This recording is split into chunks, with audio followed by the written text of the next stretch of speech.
A wealthy executive hid his identity as a custodian to aid a young girl cleaning floors, then discovered a truth that altered their lives forever. Ethan Caldwell had never reached the workplace so early.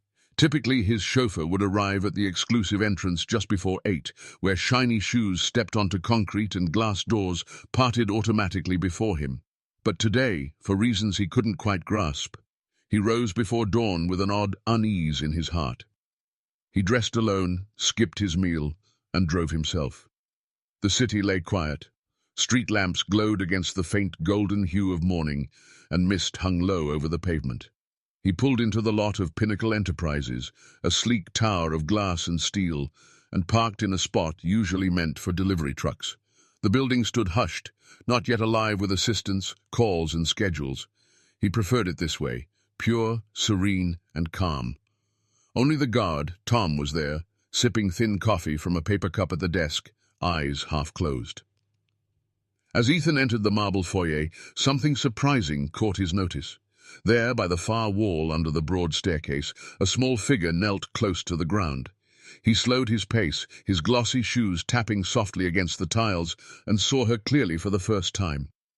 A young girl, crouched low on her knees, was scrubbing the floor with a damp blue cloth. She wore a worn blue janitor outfit and a slightly oversized white t-shirt. Her light brown hair was pulled back in a messy braid, strands falling over her face as she cleaned carefully, quietly. She seemed no older than 6. Her arms were slender, her hands red from water and rough tiles.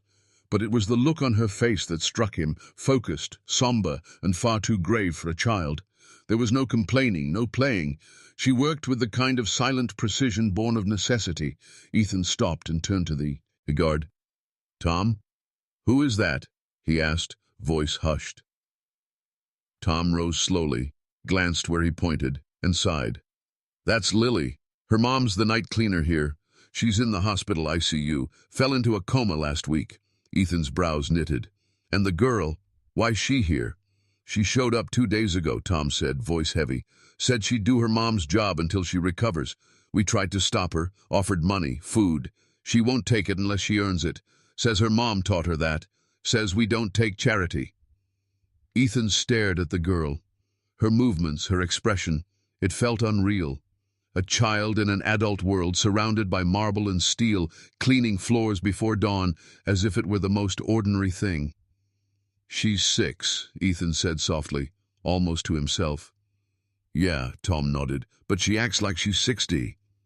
Ethan stood for another moment, watching as Lily dipped her cloth into a small bucket and wrung it out with both hands, her tiny fingers barely strong enough to twist the fabric. She moved to the next tile with slow, practiced care. She didn't look up, didn't speak, just kept working. Something deep in Ethan stirred. It wasn't pity, not quite. It was something fiercer, something he hadn't felt in years, a sense that this was not just wrong, it was intolerable. Without another word, he turned and headed toward the service corridor. Tom called after him, puzzled. "Mr. Caldwell, everything okay?" Ethan didn't pause. "Where are the janitor uniforms kept?" he asked. Tom blinked. "In the supply closet down the hall, room 3C. Why?" But Ethan didn't respond. He was already gone, his footsteps silent, absorbed by the quiet of the empty hallway. The supply closet smelled of bleach, old mop heads, and time. Ethan stood inside, surrounded by shelves holding bottles of industrial cleaner, brooms propped in corners, and stacks of folded gray jumpsuits, all slightly worn from frequent use. He found one his size and ran his fingers over the coarse fabric. It was nothing like the tailored suits fitted to his frame, but in that moment it felt more meaningful than anything in his closet. He slipped off his dress shirt, tie, and jacket, folded them neatly, and pulled on the gray jumpsuit. It scratched against his skin, unfamiliar and rigid, but he zipped it up without pause. He found a pair of worn sneakers in the corner, clearly for staff, and swapped his leather shoes for them. His reflection in the mirror surprised him. The man staring back wasn't the head of a billion-dollar empire. He looked like a custodian, unseen and overlooked. He stepped out of the closet and returned to the foyer quietly, careful not to draw notice. Lily hadn't moved far. She'd finished the tiles near the elevator and was now working by the windows. She was on her knees, her back bent as she scrubbed at a stubborn mark, likely there for years. Her small frame looked even tinier in the vast space. Ethan knelt beside her without a word. She noticed the movement from the corner of her eye, flinched slightly, then looked at him. Her eyes widened briefly, but not from fear, just curiosity. She studied his face, perhaps wondering if she'd seen him before, but in the janitor's uniform, he was just another worker. "Hi," he said gently, keeping his voice soft to avoid startling H. "Mind if I help?" She blinked, uncertain. "You're new," she said. "First day," he replied with a small smile. She studied him again. "You don't look like a janitor." Ethan chuckled quietly. "Yeah, I hear that a lot." She didn't reply right away. She just nodded once and shifted over slightly to make room. He dipped a clean cloth into her bucket, wrung it out slowly as she did, and began cleaning the floor beside her. It had been years, decades really, since he'd done any physical work. His knees ached within minutes, and his back throbbed from bending, but he didn't stop. Not because he wanted to impress her, but because he couldn't imagine leaving. They worked side by side for several minutes in silence. The only sounds were the wet slide of cloths on tile, the faint buzz of fluorescent lights, and the occasional creak of the building settling. Finally, Lily spoke. "My mom usually does this part," she said, still scrubbing. "She says windows matter most because they're what people notice first." Ethan glanced at the long pane of glass she was wiping. "She sounds wise." "She is," Lily said quickly with pride. "She taught me everything. Says when you clean something, you should take pride in it." Ethan looked at her, then at the floor he'd just cleaned. "You do great work." She didn't smile. Instead, she looked down and said softly, "It's all I can do now." The weight of her words settled over him like a stone. A child forced to become a provider. A child who believed cleaning a floor was her only gift to the world. He wanted to tell her she deserved more, that it wasn't her burden, but she wasn't seeking comfort. She was doing what had to be done. After a while, she sat back on her heels and wiped sweat from her brow with the sleeve of her jumpsuit. Ethan did the same, his hands sore. He looked at her and asked, "Do you ever get help from anyone?" She shook her head. "Mom says not to expect it. People are busy. They don't see you unless you're in their way." Ethan swallowed hard. He knew she was right. He'd passed countless people in this building daily without truly seeing them. "Do you like school?" he asked, trying to lighten the mood. She shrugged. "I used to, but I haven't gone in a while since Mom got sick. They said someone from social services would come, but I didn't want to leave her." Ethan's mind raced, picturing the life she'd been living, alone with only a comatose mother, surviving on grit and memories. She didn't belong here on this cold floor. She belonged in a classroom, a playground, a world where someone else bore the weight. Eventually the morning light grew brighter, spreading across the foyer floor. The building would soon stir with voices, footsteps, and executives carrying coffee. Ethan knew he couldn't stay like this forever. Not like this. But he also knew something inside him had changed. This girl, without realizing it, had turned his world upside down. He stood slowly, joints stiff, and looked down at her. "Same time tomorrow?" he asked. She gave a small nod. "Okay." As he walked back to the closet to change, he realized it was the first time in years he'd looked forward to tomorrow. The next morning, Ethan arrived even earlier. The sky was still dark, with only a faint glow on the horizon, and the streets were nearly empty. He parked in the same spot as before, avoiding the executive garage entirely. This time he didn't wear a suit. Instead, he came in simple clothes, the janitor's jumpsuit folded neatly on the passenger seat. As he walked toward the building with it slung over his shoulder, he felt an unusual lightness in his chest, something close to excitement, though he wouldn't have admitted it aloud. The foyer was as silent as the day before, but something felt different now. It wasn't just his stillness.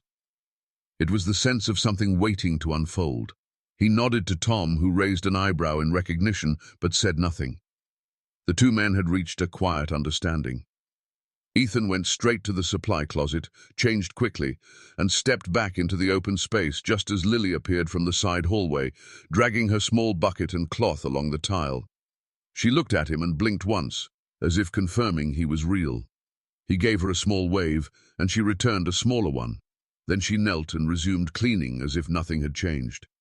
Ethan did the same. They didn't speak at first. The rhythm of the work filled the space between them, dipping the cloth, scrubbing the tiles, moving the bucket forward. But there was a comfort in the silence now, a kind of quiet bond that didn't need words. At some point, Lily broke it gently, not looking up from her task. "What's your name?" she asked. He hesitated for a moment, then said, "Eli." It wasn't a lie, not really. No one had called him that in years, but it was still part of him. She nodded. "I'm Lily. I guess you knew that." He smiled faintly. "Yeah, Tom told me a bit." She wrung out her cloth slowly, then said, "I'm not supposed to talk to strangers, but I think you're okay." Ethan's smile grew slightly. "Thanks. I'll try not to ruin that." They kept working. This time, Ethan brought gloves. His knees were still sore from the day before, and his hands had felt raw in the shower that night. But somehow, none of that mattered here. What mattered was that this little girl, who had every reason to trust no one, had chosen to let him work beside her again. At one point, Lily paused and asked, "Do you think people notice clean floors?" Ethan looked around. The foyer floor gleamed in the early light, spotless and shining. "They don't," he admitted. "They only notice when it's dirty." She nodded, as if that confirmed something she already knew. "That's what Mom says too, that it's okay to do good things even if no one sees."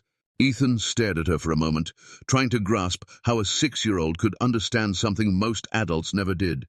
He wanted to tell her that her work mattered, that he saw it, that she mattered. But all he said was, "Your mom sounds really wise." "She is," Lily replied without hesitation. "She used to say, 'Clean one thing a day and always tell the truth.' That's the rule." Ethan found himself thinking about that rule long after she said it.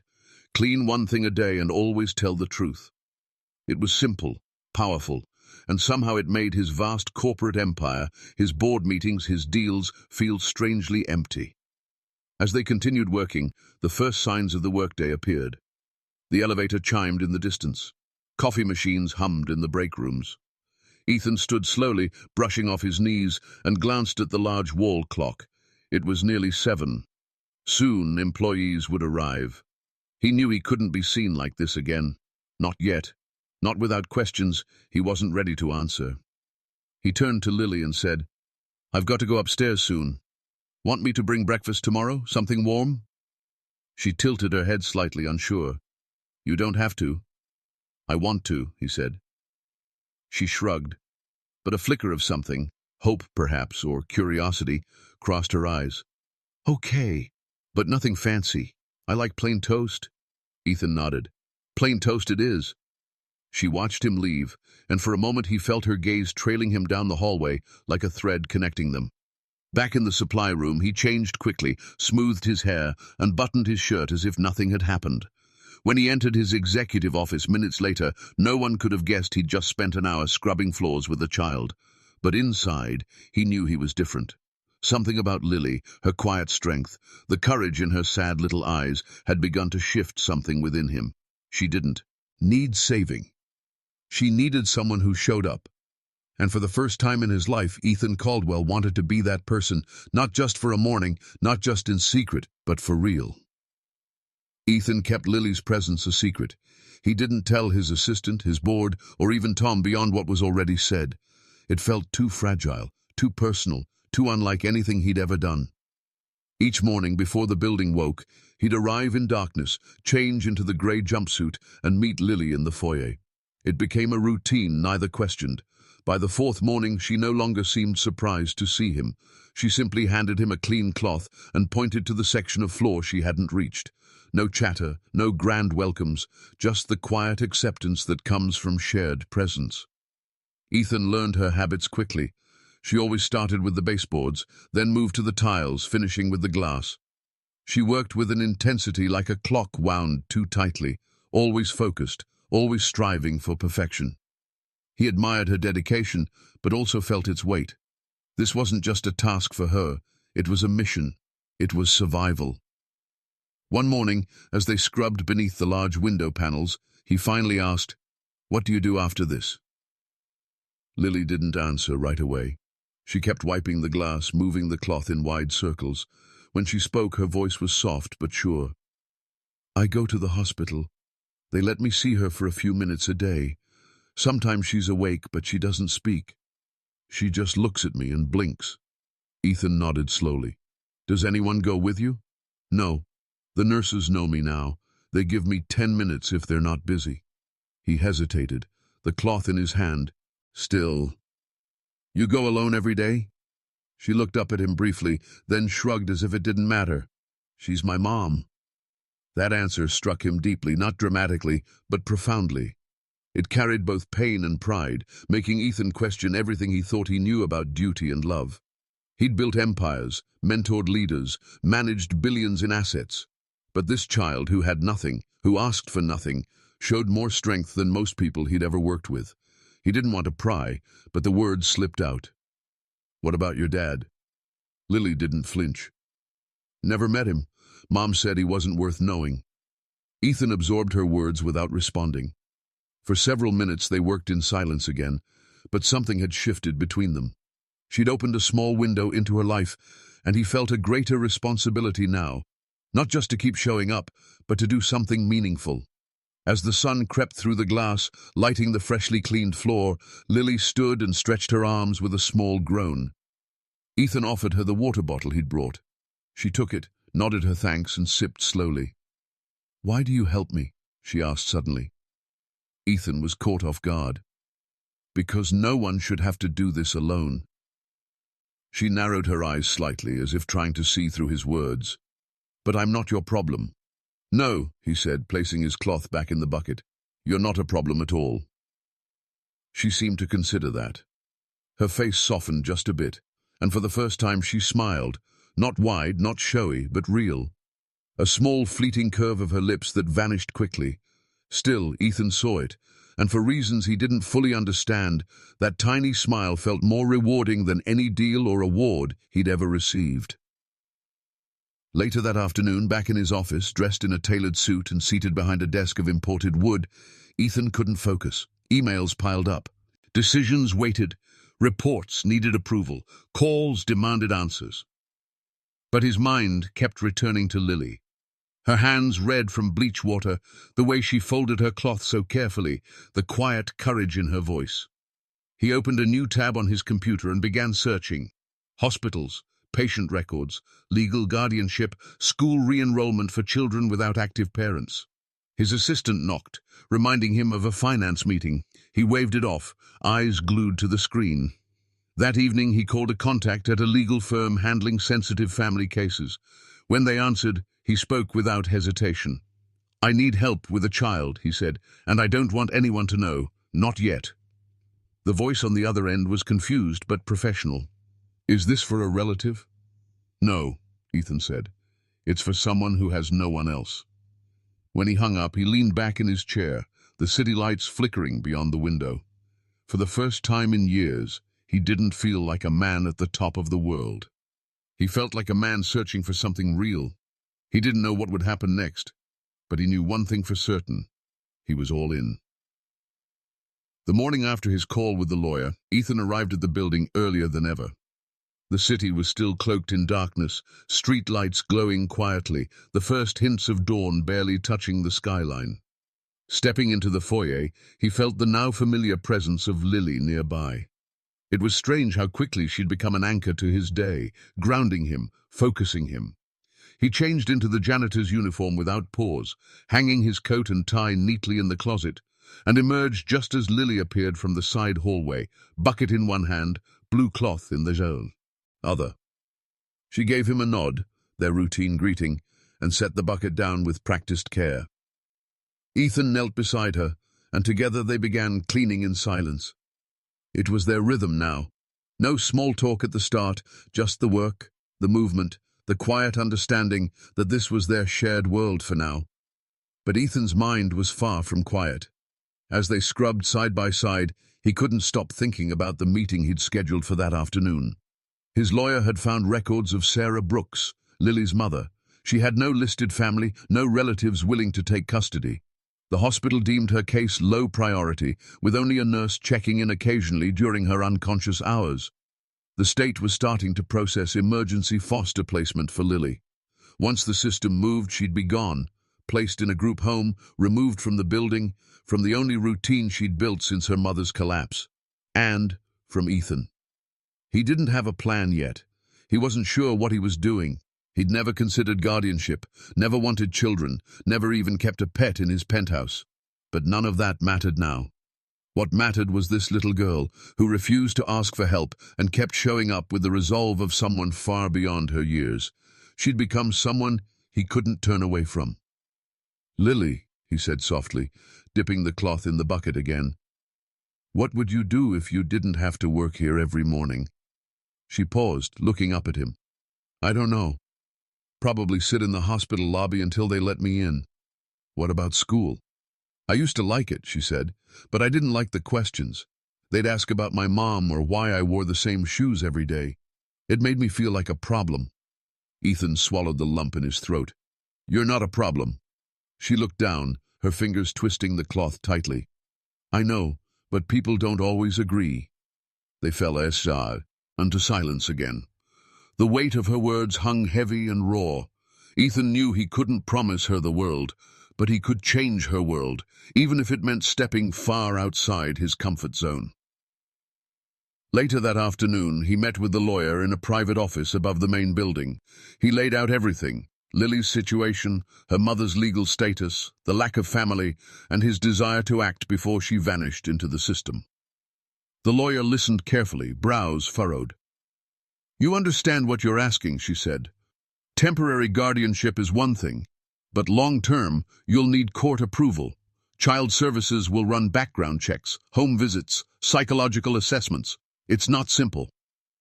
"I don't care how complicated it is," Ethan replied. "Just tell me where to start." "You'll also need her mother's consent if she regains consciousness, or the court will have to declare her unfit to parent." Ethan nodded. "I'll wait as long as it takes, but I'm not letting her get lost in the system." The lawyer made a note and leaned back. "You're not doing this for charity, are you?" Ethan's eyes met hers.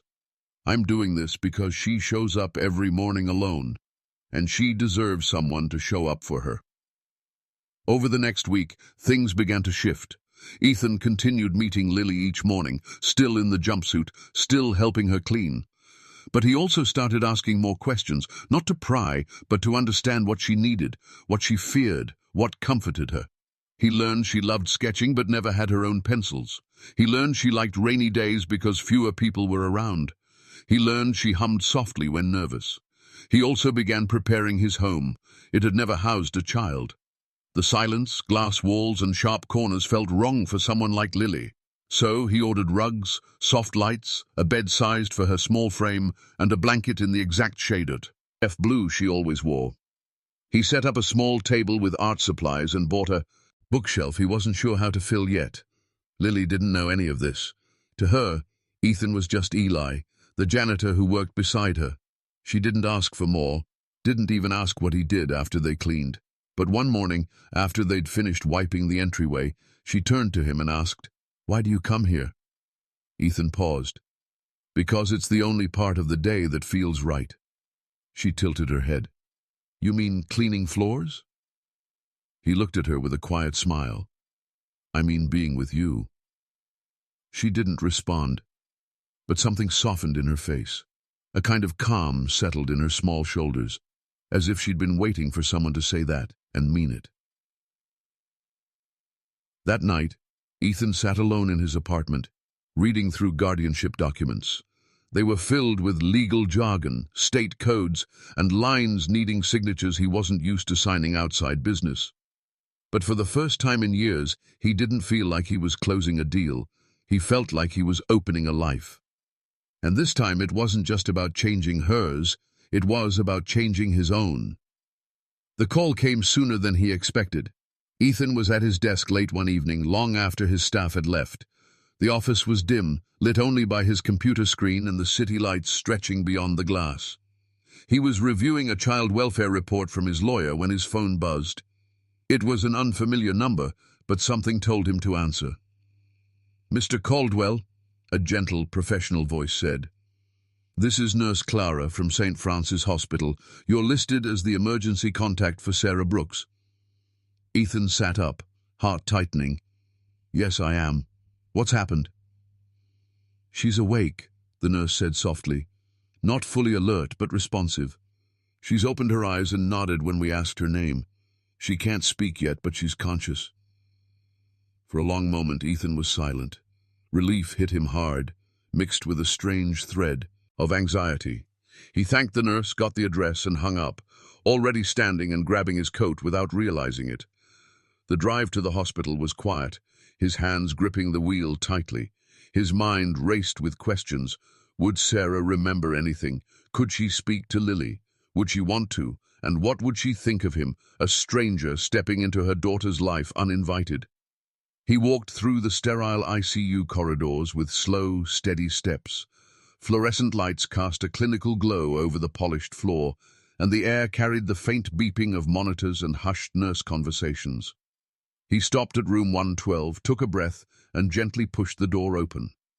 Sarah Brooks looked fragile under the white sheets. Her face was pale, framed by tousled dark hair, her eyes half open with exhaustion. A tube ran from her arm, monitors surrounded her bed, and her chest rose and fell with shallow breaths. But she was awake.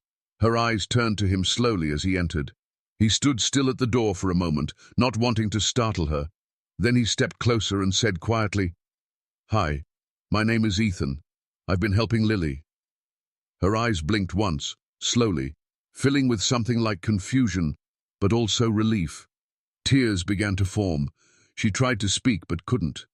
Instead, she reached for a nearby notebook and scribbled shakily. The writing was faint but clear. "Is she okay?" Ethan smiled, eyes stinging. "She's more than okay.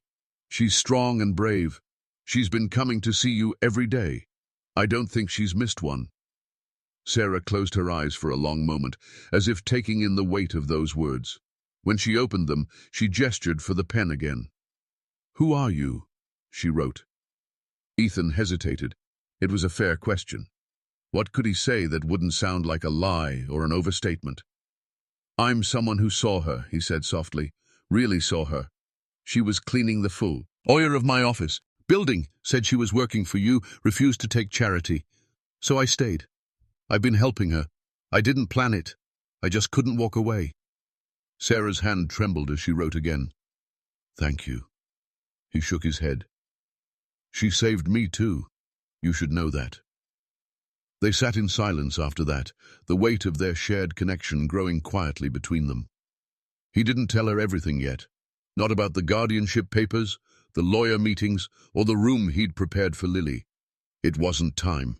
Sarah had just returned to life, and Ethan knew her place in Lily's world, if she could hold it, came before anything he could offer. When he stood to leave, Sarah gestured toward the nightstand, where a framed photo of Lily sat, slightly bent at the corner. "She's been carrying that with her," the nurse said from the doorway, watching quietly. "She sets it by her bed every night she visits. Wouldn't go home until she knew her mom had it close." Ethan left the hospital with a strange ache in his chest. Part pain, part joy. Lily's world had been so fragile, caught between hope and loss. Now, for the first time, it felt like something solid was forming beneath her feet. The next morning, when he met Lily in the foyer, she was already working, bucket in hand, wiping a section of floor near the stairs. She looked up as he approached and offered a quiet, "Morning," as always. He crouched beside her and took the cloth she handed him. They worked side by side for a few moments in their shared routine before he spoke. "I went to see your mom last night," he said gently.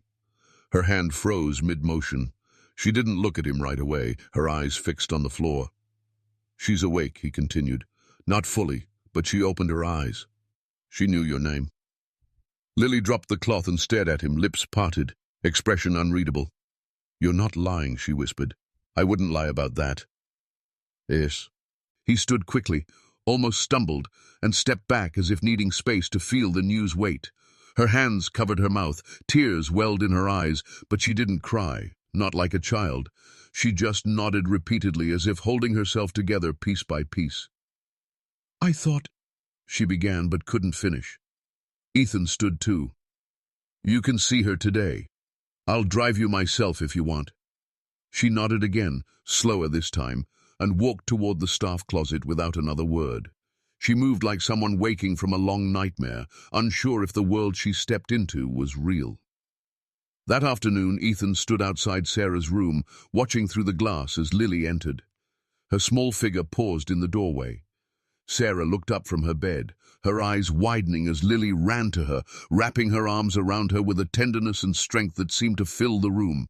Ethan turned away, giving them privacy. He didn't need to see what came next. He'd kept his promise. But in the quiet hallway, leaning against the cold wall, he realized something deeper. This wasn't the end of the story. It was only the beginning. And no matter what happened next, he wasn't going anywhere. The days that followed moved slowly, as if time itself hesitated to disturb the fragile beauty of what had begun. Sarah's condition stabilized. Though still weak, she could sit up, whisper short sentences, and hold Lily's hand without trembling.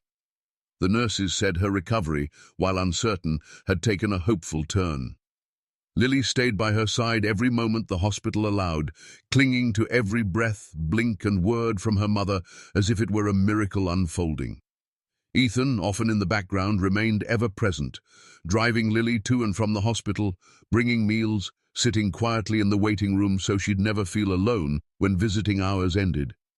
Sarah began asking him more questions, always softly, always with careful eyes. "Who are you really? Why would a man like you do this for someone you didn't know?" Ethan never had one answer. Instead, he shared pieces of the truth, moments woven like stepping stones. He spoke of the early mornings, of the small girl kneeling on a cold tile floor with more strength in her hands than most men he knew. He spoke of how he felt pulled to her, not out of pity, but something deeper, something inexplicable. He told Sarah how helping Lily reminded him of things he'd forgotten, how to show up for someone, how to feel useful beyond profit, how to care without expecting anything back. Sarah listened without judgment. Her eyes would fill, but she wouldn't cry.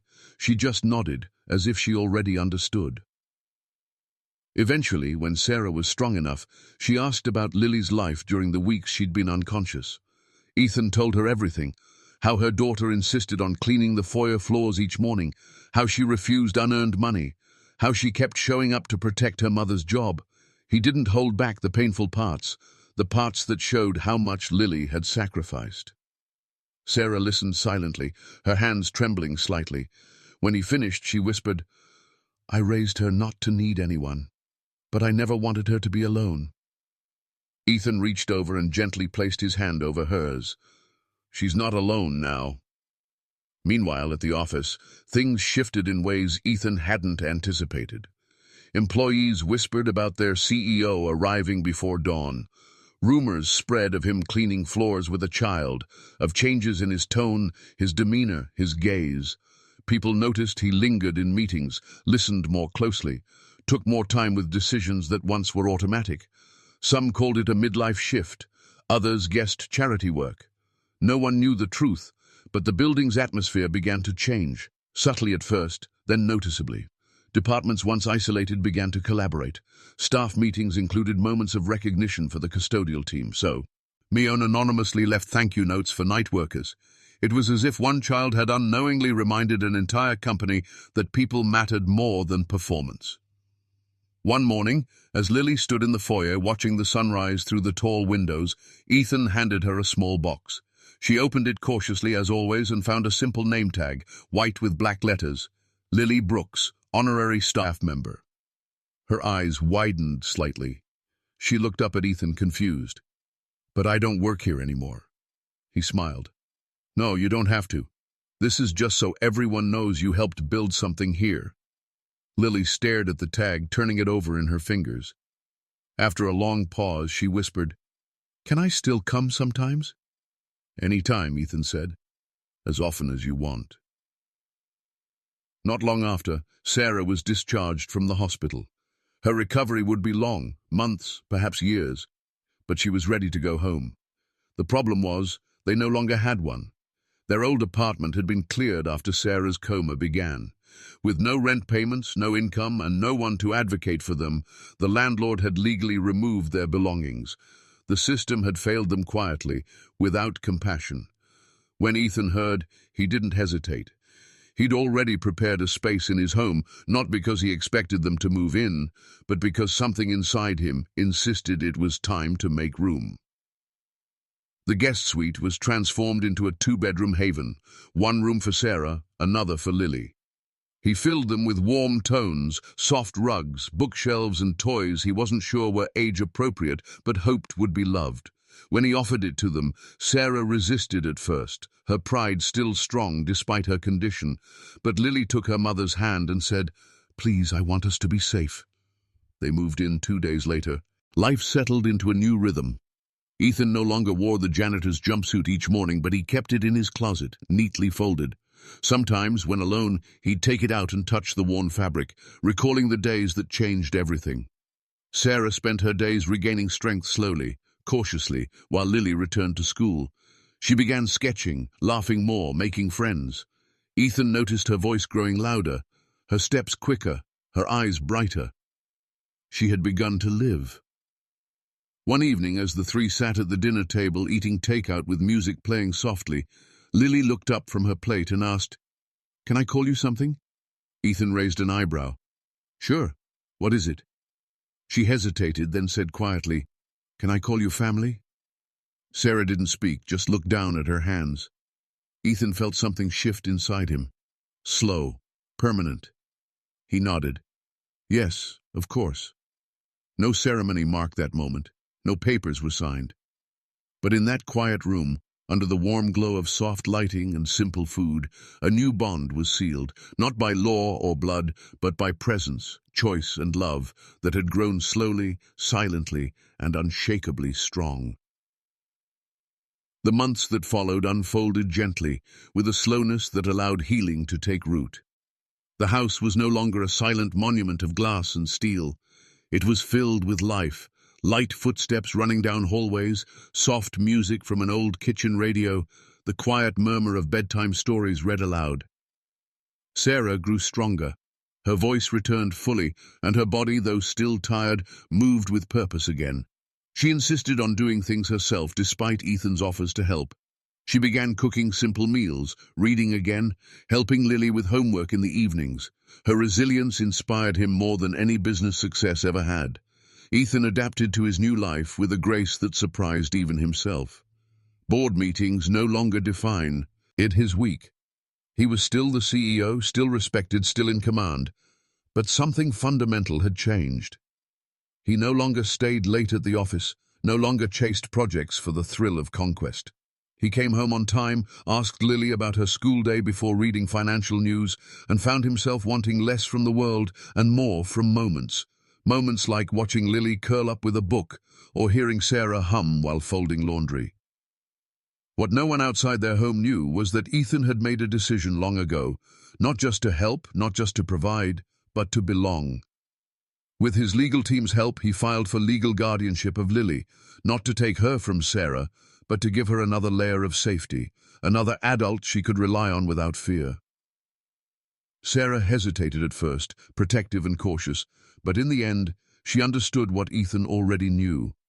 Love, when real, could be shared. It didn't divide, it multiplied. On the day of the hearing, Lily dressed carefully in a pale blue dress with white buttons. She held Sarah's hand in one and Ethan's in the other as they walked into the courthouse. The judge looked at them with a softness, perhaps sensing this wasn't about legal duty, but something far more sacred. The guardianship was approved without delay. When they left the courtroom, Lily didn't cheer or skip. She simply looked up at Ethan and asked, "So now it's real?" He smiled. It was real long before today, but now the world agrees. In celebration, they went to a small diner on the edge of town, not because it was fancy, but because it was the kind of place where people knew your name, and the waitress brought extra whipped cream without asking. They sat in a booth by the window, laughing over milkshakes and fries. Sarah shared stories from her childhood. Ethan poked fun at himself for not knowing how to dance, and Lily promised to teach him one day. It wasn't. At a celebration with confetti or speeches, it was the kind that filled you without ever being loud. Not long after, Ethan launched a community initiative through his company. It wasn't a PR move, and it wasn't named after him. Called Morning Hands, it was inspired by Lily, designed to support children and families in crisis with after-school programs, emergency housing, job assistance, and mental health resources. He kept his involvement quiet, never appearing in press photos. But every major decision went through him, and every center that opened had one framed photo near the entrance, a girl in a blue jumpsuit kneeling beside a bucket, and a man crouched beside her, both cleaning the same floor. One afternoon, as autumn turned the trees golden, Lily asked Ethan to walk her to school instead of having the driver take her. She liked the morning scent of the sidewalk and said his steps calmed her. As they walked, she looked up and said, "Do you remember that first day when I was cleaning, and you didn't tell me who you really were?" He nodded. "I remember." "I think I knew," she said. "Not at first, but I felt it, that you weren't really there to clean." Ethan smiled gently. "I didn't know why I was there at first either. I just knew I had to stay." They stopped at the school gates and she hugged him.